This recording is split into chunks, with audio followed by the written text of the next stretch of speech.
voilà, vous êtes sur les antennes de la télévision panafricaine et c'est la deuxième partie du débat panafricain, une édition plutôt spéciale avec un entretien. D'abord pour entrer, nous allons directement aller à Brazzaville, en République du Congo, retrouver notre invité Daniel Molonganzi Nzei, qui est directeur général du port autonome de Brazzaville et port secondaire.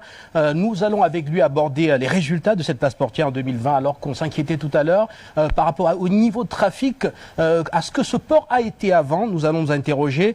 Nous allons aussi voir la remise à niveau des infrastructures portuaires, de cette infrastructure portuaire qui a été engagée il y a de cela plusieurs années. Nous évoquerons la navigabilité du fleuve Congo et pour sortir, nous parlerons des questions de gouvernance portuaire avec notamment le terminal du bassin du Congo à Brazzaville, TBC, qui est une filiale de Bolloré Port, qui a reçu en 2019 des grues de 40 à 60 tonnes destinées à renforcer les capacités de manutention de la plateforme fluviale. Et pourtant, les factures sont bel et bien adressées aux Congolais. Nous parlons de tout cela, bien entendu, avec monsieur le directeur général qui est en multiplex depuis Brazzaville. Monsieur le directeur général, merci de nous faire cet honneur. Bonjour monsieur le journaliste et merci beaucoup de cette occasion que vous me ferez pour parler du port autonome de Brazzaville et des ports secondaires. Nous vous remercions une fois de plus, monsieur le directeur général, et d'entrée de jeu, je l'ai signalé, un peu plus de 600 000 tonnes de marchandises passées par ce port de Brazzaville à destination de Bangui ou encore de Kinshasa, de l'autre côté de la rive du fleuve Congo. Aujourd'hui, on a senti depuis de nombreuses années une décrue de cette activité. Alors, pour entrer, quels sont les chiffres 2020 concernant le trafic? Merci beaucoup. Vous l'avez bien dit.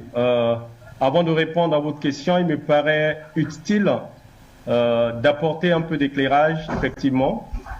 Il y a environ un demi-siècle, la voie trans-équatoriale, Pointe-Noire, Brazzaville, Bangui, N'Djamena, était la prédilection pour les exportations et les importations de la République du Congo, de la République centrafricaine, du Tchad et du sud-est du Cameroun.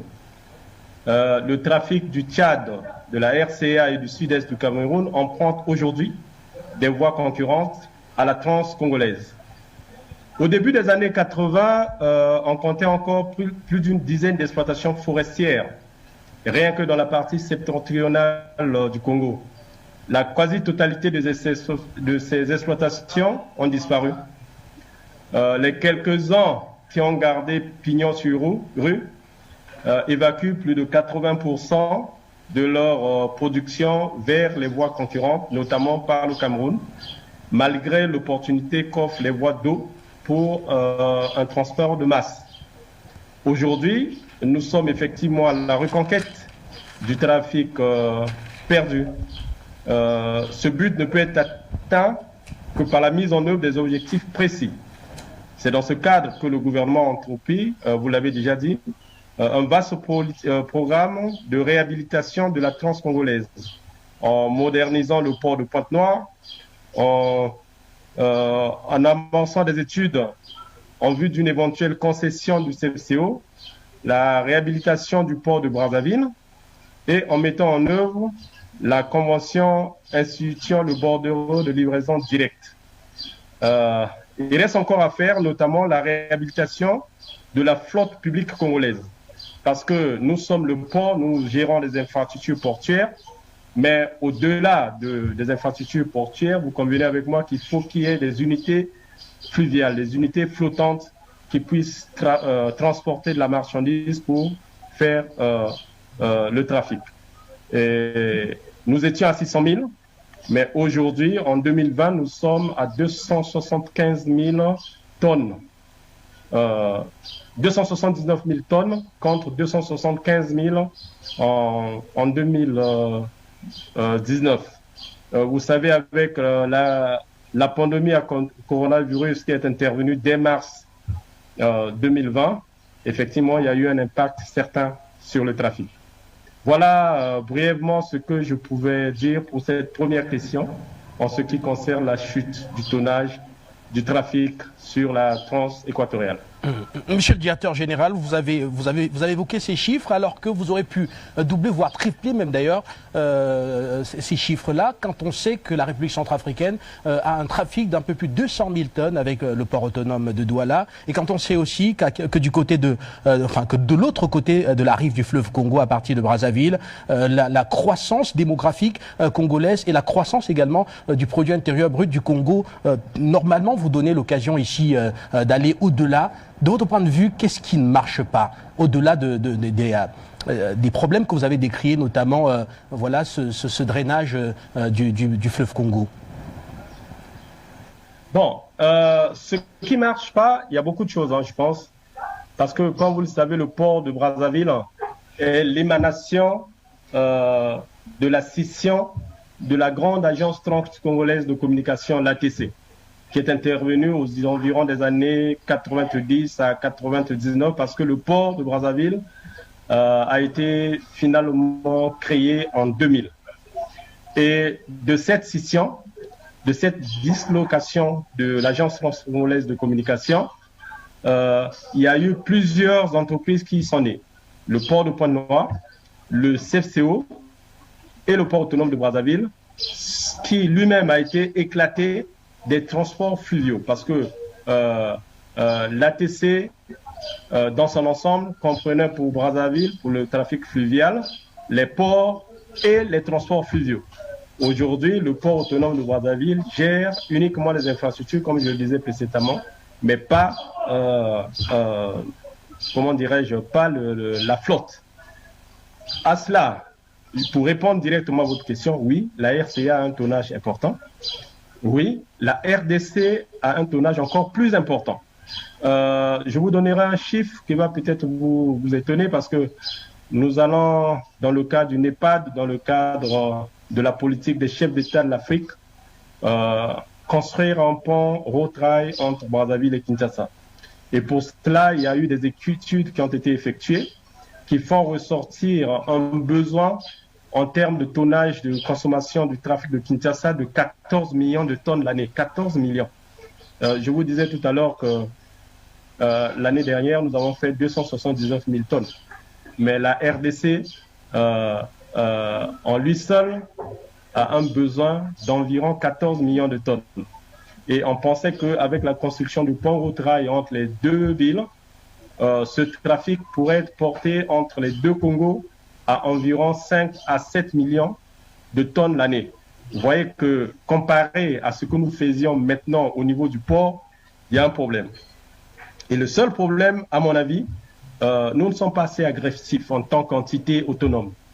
Nous devons être agressifs. Nous devons susciter la confiance de nos partenaires, notamment les partenaires de la RDC.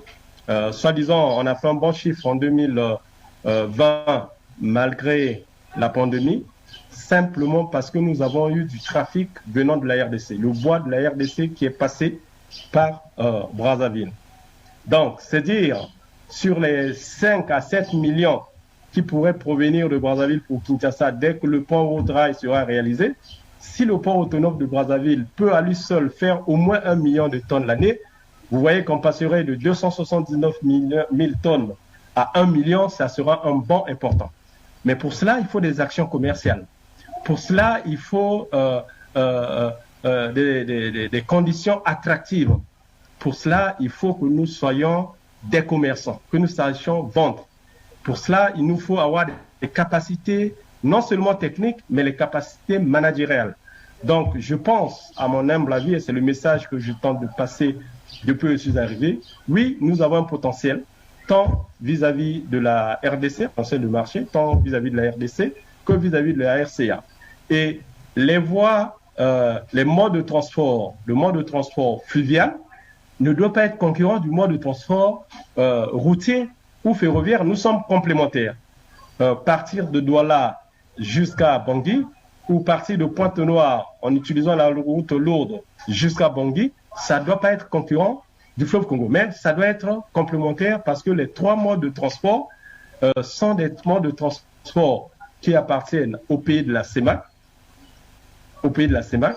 Et je vous dis, sous d'autres cieux, les gens n'ont pas cette potentialité-là. Nous avons la possibilité aujourd'hui d'avoir les 3 modes de transport pour alimenter les pays qui n'ont pas comment on appelle, de sortie sur la mer. Donc voilà un peu ce que je peux vous dire. Oui, on a des problèmes commerciaux, de marketing à faire. On a des problèmes de susciter peut-être l'intérêt des autres pays voisins et de les mettre en confiance. Et c'est ce sur lequel nous devons travailler à partir de cette année. Merci beaucoup. Et pendant que vous parlez de ces problèmes, vous évoquez bien vous avez aussi évoqué les problèmes d'infrastructure, d'équipement portuaire. On va commencer par là. Avant votre arrivée, il y a eu beaucoup d'annonces de restructuration des ports secondaires liés au trafic, comme le port de Yoro, par exemple, dans le 6e arrondissement de Brazzaville, où un financement de 2 milliards de francs CFA de l'Agence marocaine de coopération internationale devait permettre la remise à niveau des installations. Alors concrètement, où en êtes-vous exactement aujourd'hui avec tous ces projets justement de remise à niveau de ces ports secondaires qui, quoi qu'on dise, contribuent à augmenter les capacités de ce port de Brazzaville? Oui, effectivement. Le port de Yoro, qui résulte de la convention entre le Maroc et le Congo, n'est pas un port secondaire géré par le ministère en charge des Transports. C'est un port de pêche qui a pour tutelle le ministère en charge de la pêche.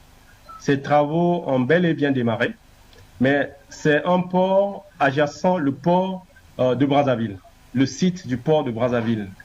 Le port de Yoro a eu des travaux, le port public, je veux dire, il a eu des travaux. Il est fonctionnel. Aujourd'hui, le seul problème que nous avons sur ce port de Yoro, qui fait des recettes pour le port autonome de Brazzaville, le seul problème que nous avions, c'est un problème de débit d'érosion que nous attelons à remédier. Mais le port de pêche, oui, les travaux ont bel et bien démarré. Et moi, personnellement, j'ai eu à visiter et le port public et le port, comment dirais-je, de pêche. Alors, en ce qui concerne les ports secondaires jouent un rôle très important. Mais comment dirais-je, l'opérationnalisation des ports secondaires est tributaire de la chaîne trans-congolaise ou trans-équatoriale dont je vous avais décrit dès le début. C'est-à-dire le port de Pointe-Noire, le CFCO ou la route lourde, plus le port de Brazzaville. Nous sommes un port intérieur. Nous recevons le trafic qui vient de l'intérieur du pays à partir de nos ports secondaires. J'en ai visité la semaine dernière, je crois, 5 ports secondaires où effectivement il y a des ports qui font du trafic et pour lesquels il faut continuer le renouvellement des équipements, tels que le port de Bunji. Il y a des ports qui sont bien équipés à la frontière, on appelle le port de Leketi, où l'activité est relativement très basse et où nous devons réactiver l'activité. Il y a le port de Mosaka, qui est le port d'éclatement à partir du fleuve Congo pour l'ensemble des 5 ou 6 rivières qui se jettent sur le fleuve Congo sur Mosaka. Ce port, il faut le réhabiliter aussi. Ça peut être aussi une zone d'éclatement pour le bois qui vient de la RCA, de la RDC ou de la Sanga. Et il y a actuellement le port de Dongo, de Pena, d'Ifondo et de Boyele. Boyele, pourquoi? Parce que c'est le port qui nous permet facilement d'atteindre la Bangui, la République centrafricaine. Et à partir de Brazzaville, on peut naviguer sur le fleuve Congo 9 mois sur 12 au lieu de 6 mois sur 12 jusqu'à Boyele. Et à partir de Boyele, on prend le camion jusqu'à Bangui. Donc, les infrastructures, oui, la politique du gouvernement veut qu'on y avance.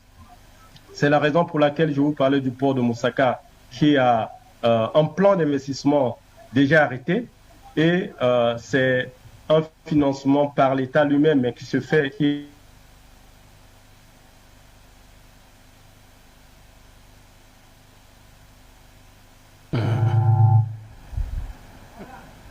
Et voilà, nous sommes donc en train d'échanger avec le directeur général du port de Brazzaville, Malon Gadzei, voilà, Daniel Molon Gadzei, qui est donc le directeur général du port autonome de Brazzaville et port secondaire, avec qui nous évoquons les grands enjeux de ce port qui permet à la République du Congo d'atteindre des marchés assez importants comme celui de la République centrafricaine, avec un tonnage qui évolue chaque année. Il y a aussi le mastodonte congolais qui est de l'autre côté du fleuve Congo, avec une croissance assez importante de la demande, une croissance d'ailleurs qui devrait connaître encore plus d'évolution d'ici quelques années, avec bien entendu toutes les perspectives, toutes les grandes promesses que l'on entend de ce côté-là. Voilà, vous êtes de retour et nous poursuivons. Alors je souhaite que nous puissions évoluer maintenant avec le port de Brazzaville en lui-même. Il y a eu beaucoup d'annonces de restructuration, de remise à niveau des quais. Alors, où est-ce qu'on en est aujourd'hui concrètement au plan logistique? Quelles sont les capacités? OK. Pour le port de Brazzaville, il est constitué de 4 sites principaux. Il y a le site du beach de Brazzaville, qui permet la traversée entre les deux capitales des passagers, essentiellement. Il y a un deuxième site qu'on appelle la gare à passagers. C'est la gare qui permet de recevoir tous les passagers venant du nord du pays, de toutes les villes situées sur la partie septentrionale du pays. Il y a le port public, qu'on appelle parfois le port à marchandises ou le port à billes. C'est au niveau de ce port que se font tous les chargements et déchargements des marchandises. Et c'est cette partie qui a été mise en concession. Je pense qu'on y reviendra. Et enfin, il y a le 4e site du port de Brazzaville, qui est le port à Yoro, dont j'ai parlé précédemment, qui se situe dans la partie nord, dans la périphérie nord de Brazzaville, et qui lui reçoit aussi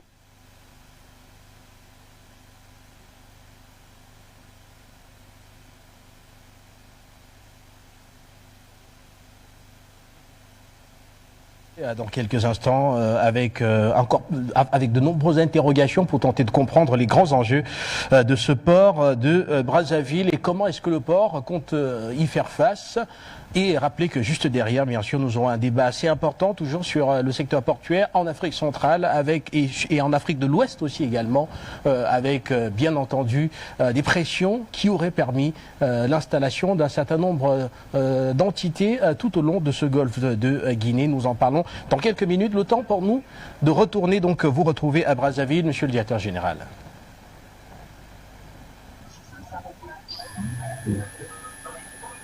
Vous m'entendez? Parfaitement. Allez-y, s'il vous plaît. OK. Donc, je vous parlais des 4 sites. C'était déjà fait. Et des 4 sites, il y a un programme d'investissement qui a été conclu des années déjà, je crois, depuis les années 2012, pour la réhabilitation spécialement de la gare à passagers et l'équipement du port public. Malheureusement, avec la crise que nous avons connue à partir de l'année 2014, nous n'avions plus eu les moyens nécessaires d'aller jusqu'au bout,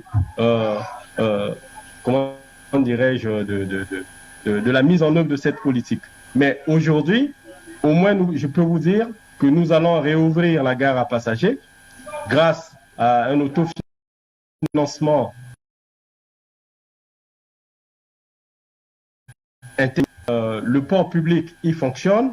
Et nous avons pu avoir des prix dont vous avez parlé, certainement quand on reviendra, quand on parlera de la concession, qui sont un don de l'Union européenne. Au niveau du port à Yoro, ça a été effectivement construit, malgré cette fissure due à l'érosion et pour lesquelles je vous parlais tantôt qu'on est en train de remédier parce que c'était encore sous la garantie décennale de l'entrepreneur qui avait effectué les travaux. Et quant au beach de Brazzaville, c'est partiellement rénové, mais nous comptons maintenir l'effort, par exemple, pour le dragage des quais, qui pose un sérieux problème d'accostage des bateaux à partir des mois de juin, juillet, août, septembre, et nous devons résoudre ce problème-là.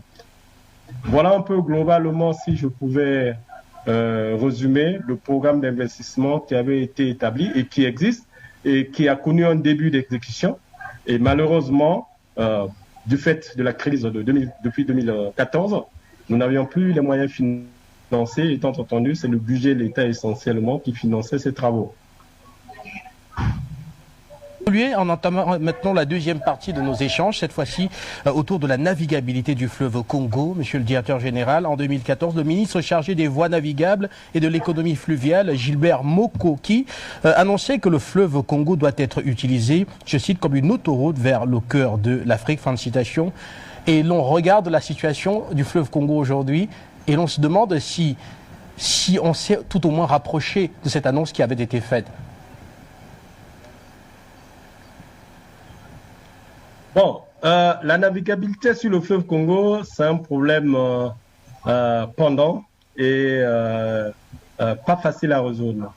Vous savez, le fleuve Congo avait un débit de 83 000 mètres cubes la seconde. 83 000 mètres cubes la seconde.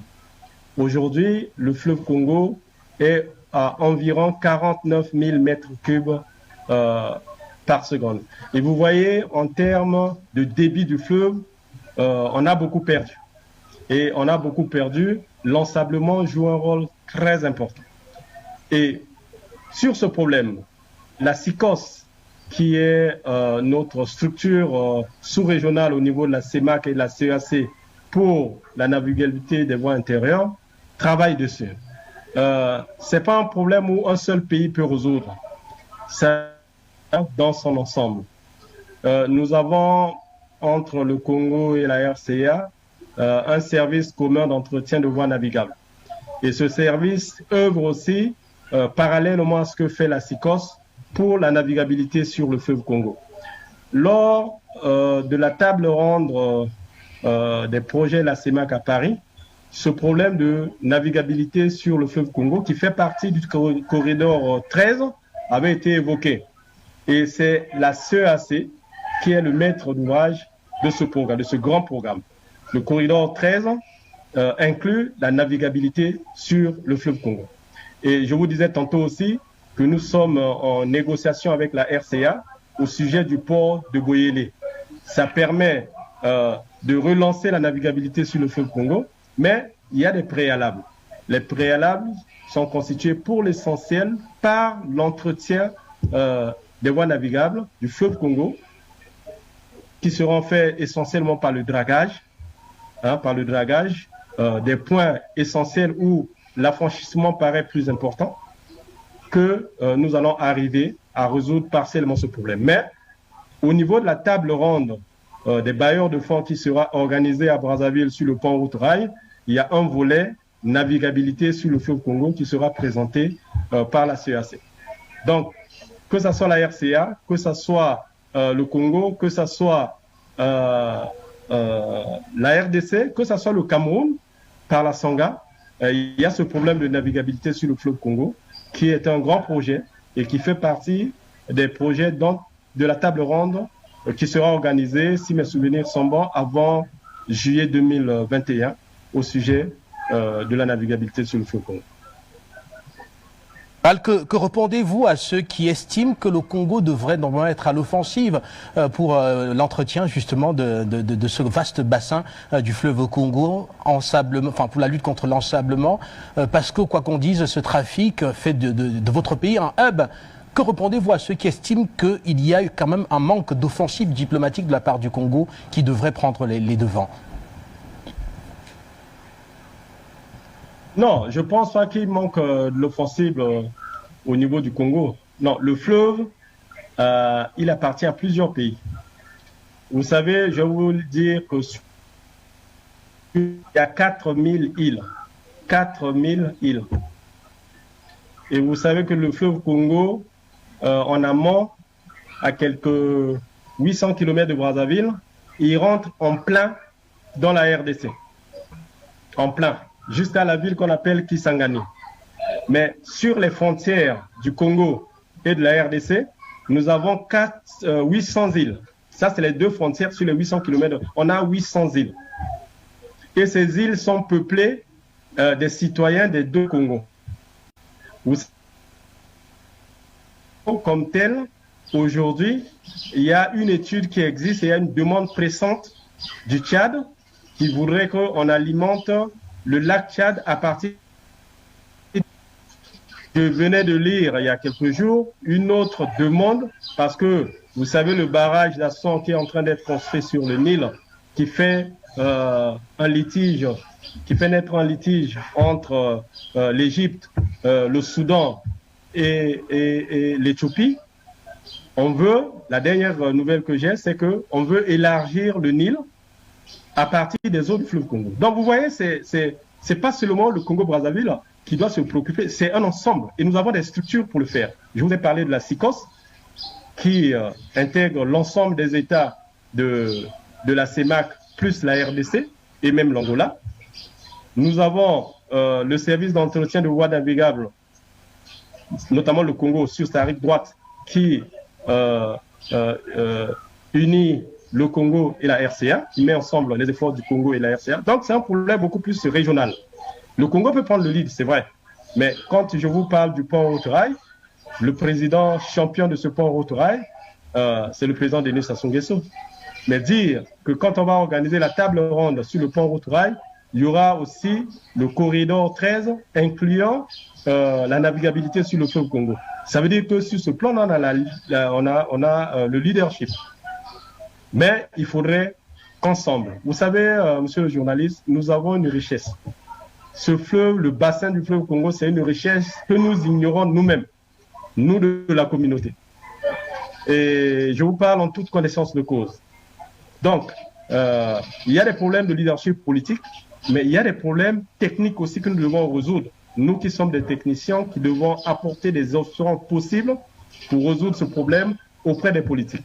Au niveau de chaque pays, au niveau sous-régional, au niveau des institutions de la CEMAC, au niveau de la CEAC, je pense que nous avons des espaces où on peut traiter ce genre de problème. Au Congo, on vous a parlé du Fonds bleu. Ce n'est autre que résoudre ce problème. Donc, voilà un peu ce que je pouvais répondre à cette question, monsieur le journaliste. À vous, monsieur le directeur général. On va sortir de cet entretien en abordant maintenant la gouvernance même de votre place portuaire. On va parler de certaines entités qui sont engagées sur place, notamment le terminal du bassin du Congo-Brazzaville, TBC, qui est une filiale de Bolloré Port, qui a reçu en 2019 des grues de 40 et 6 tonnes destinées à renforcer les capacités de manutention de cette plateforme portuaire. Alors, comment est-ce que ça se passe aujourd'hui avec cet opérateur très controversé sur le continent? Vous le savez, au Cameroun d'ailleurs, il vient de perdre, enfin, le groupe Bolloré vient de perdre le terminal à conteneurs du port autonome de Douala. Et d'ailleurs, la RTC qui vient de le remplacer se porte très bien et donne des résultats plus que satisfaisants.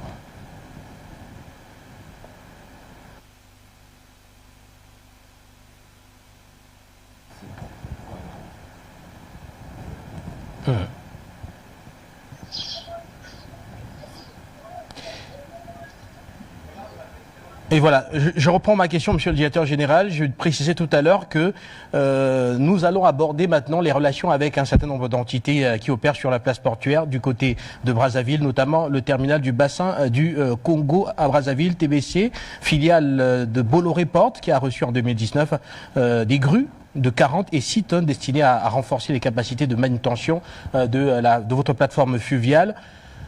Quel est l'état de vos rapports aujourd'hui? Rappelez que sur le continent, ça va un peu, c'est un peu difficile avec Bolloré dans le secteur portuaire. Au Cameroun, il y a eu une fronde au port autonome de Douala. Bolloré qui a d'ailleurs perdu le terminal à conteneurs du port, remplacé par des nationaux de la RTC qui ont donné des résultats plus que élogieux en 2020. Alors, quels sont vos rapports là-bas avec Bolloré?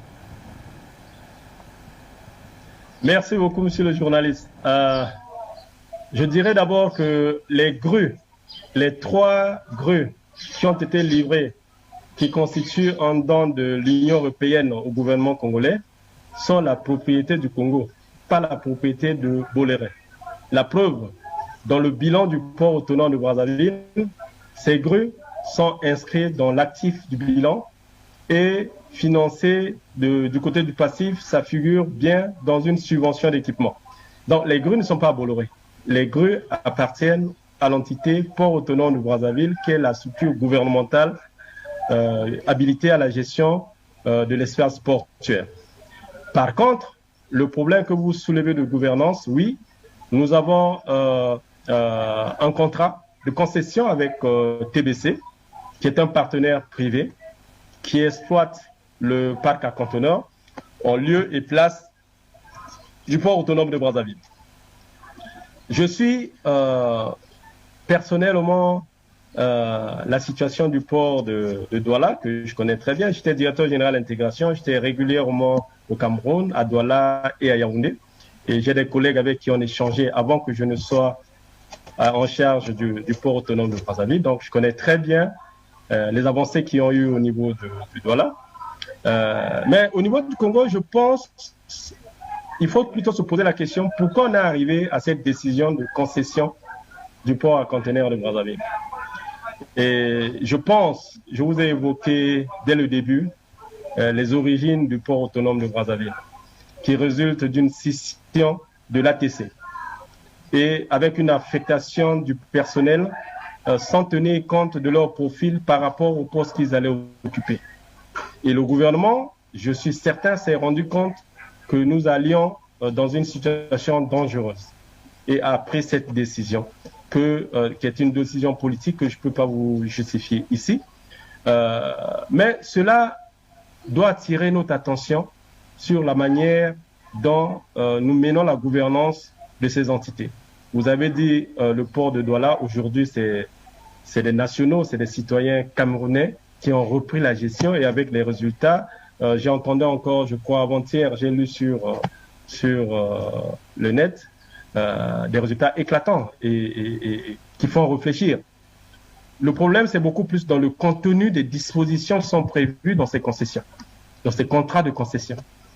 Et au Congo, nous sommes en train d'aller vers une renégociation. On est en train de refaire une lecture totale de cette convention pour voir si nous tirons parti ou pas. Et cela donnera par la suite droit à une lecture de deux parties. Sereinement, nous allons passer en revue et nous allons proposer à notre gouvernement, à notre conseil d'administration, à notre gouvernement, à notre tutelle, les dispositions dont nous pensons qu'il faut revoir. Et la tutelle et le gouvernement sont disposés, y compris le président du conseil d'administration. Nous avons une session qui est programmée dans le premier semestre de 2021. Dans l'ordre du jour serait effectivement la revue, la relecture de cette convention. Donc vous voyez, on n'est pas figé. On suit les expériences positives des autres, surtout qu'avec le Cameroun, on est non seulement frontalier, mais on est dans une zone économique unique que nous avons, la CEMAC, et il y a beaucoup d'échanges à ce niveau-là. Je pense qu'on pourra profiter de l'expérience du Cameroun. Nous allons tirer profit de cela pour pouvoir examiner sereinement les dispositions, toutes les dispositions qui nous posent problème au sein de cette convention, et nous allons repartir vers notre partenaire. Bon, aujourd'hui on parle de TBC, ils ont peut-être bien négocié les dispositions de cette convention de leur point de vue, mais ça pouvait être aussi une entreprise privée congolaise ou de l'Afrique centrale, pourquoi pas. En ce moment, nous devions... Oh là là. Allô? Vous me suivez là? Directeur général, poursuivez. Vous me suivez? Parfaitement. Poursuivez, s'il vous plaît. Voilà. Donc, en ce moment, on créerait la richesse interne au Congo, à la zone CEMAC, à la CEAC. Et celui que vous parle s'est battu pendant ces 7 années à la tête de la Direction générale d'intégration à faire de sorte que les cabinets conseils qui interviennent à la CEAC et à la CEMAC soient des cabinets de l'Afrique centrale. Pour ça, pourquoi? Parce que nous devons constituer une expertise régionale et sous-régionale. Nous devons contribuer à la richesse régionale et sous-régionale. Donc nous sommes convaincus, comme le Cameroun, comme les autres États de la CEMAC, que nous devons avancer dans ce sens. Voilà, monsieur le journaliste, je pense que j'ai été assez clair. La convention, nous allons la renégocier. Nous sommes en train de faire une relecture que nous allons d'abord soumettre à notre conseil d'administration pour avis, avant de demander aux partenaires. Il sait que nous devons renégocier cette convention. Mais pour l'instant, on gère la convention qui est en cours tant qu'elle n'a pas été modifiée, mais on est obligé de respecter ces dispositions. Monsieur le directeur général, on va sortir par là et c'est peut-être un point qui pourrait être,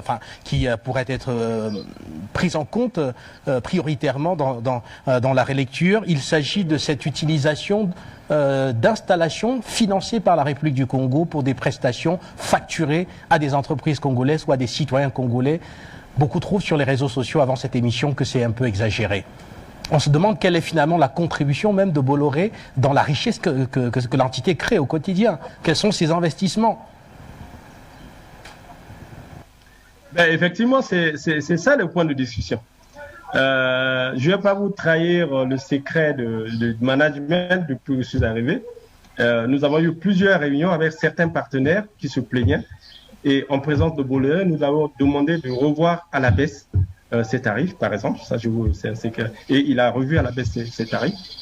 Nous avons des comparateurs, que ce soit au niveau du Cameroun, que ce soit au niveau de notre propre port maritime de Pointe-Noire, que ce soit à Kinshasa, en face. On a des éléments de comparaison. Pourquoi nous facturons 150% plus cher que nos voisins ou notre propre port? Mais enfin, ce sont des éléments de négociation et tout ça, nous allons mettre ça sur la table. Et malheureusement, comme vous le savez en droit, nous avons conclu une convention, c'est un contrat et on doit respecter les clauses jusqu'à ce que cela soit revu ou dénoncé. Mais dans tous les cas, nous allons renégocier point par point cette convention avec notre partenaire. Et ce qui est sûr, ils avaient promis faire certains investissements. Nous allons évaluer cela. Est-ce que les investissements qu'ils avaient promis faire ont été effectivement